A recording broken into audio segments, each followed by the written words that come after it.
सो hi students, NEET 2024 का एक important PYQ लेते हैं। डायरेक्ट एनसीईआरटी बेस्ड क्वेश्चन है, देख लेते हैं इसे कैसे सॉल्व करना है। E naught value reduction potential value Mn+3 की Mn+3 Mn+2 कपल की ज्यादा है, मोर पॉजिटिव है than chromium Fe+3 couple due to change of. देखिए रिडक्शन पोटेंशियल यानी क्या, ई नॉट वैल्यूज इसकी क्यों पॉजिटिव है, यानी इसे टेंडेंसी है टू गेन इलेक्ट्रॉन्स। क्यों? देखिए बहुत ही इजी सिंपल सी बात है। जब Mn3d5 4s2 है उसकी इलेक्ट्रॉनिक कन्फिग्रेशन और वो Mn+2 में होता है तो ज्यादा स्टेबल होता है। 3d5 half filled d orbitals, very happy.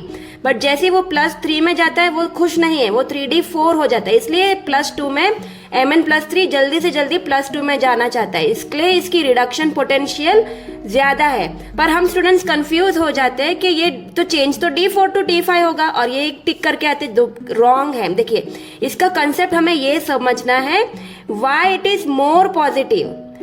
अगर मोर नेगेटिव होता तो d4 टू d5 आता, पर इसका क्वेश्चन क्या है, मोर पॉजिटिव। वो क्यों पॉजिटिव की तरफ जा रहा है? क्योंकि वो अनस्टेबल की तरफ जा रहा है ना, इसलिए आंसर होगा d5 टू d4। ये सही आंसर होगा, don't confuse with d4 to d5।